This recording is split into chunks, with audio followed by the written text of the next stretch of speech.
కానీ ఈరోజు ఏం జరుగుతామమ్మా? ఇవన్నీ నేను చెప్పినటువన్నీ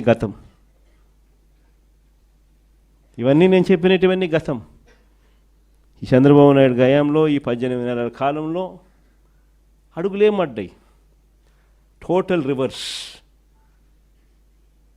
స్కూళ్ళ దగ్గర నుంచి మొదలెడితే నాడు నేడు ఆగిపోయింది, ఇంగ్లీష్ మీడియం ఆగిపోయింది, టోఫుల్ క్లాసులు ఎత్తేసినారు, సబ్జెక్ట్ టీచర్ కాన్సెప్ట్ గాలికి ఎగిరిపోయింది, 8వ తరగతి పిల్లలకు ట్యాబులు ఇచ్చేది మానేసినారు. సరే, మే 13 ఎన్నికలు అయిపోయాయి, తర్వాత అయినా ఆయన ఇస్తాడులే అని ఇవ్వాలి కదా.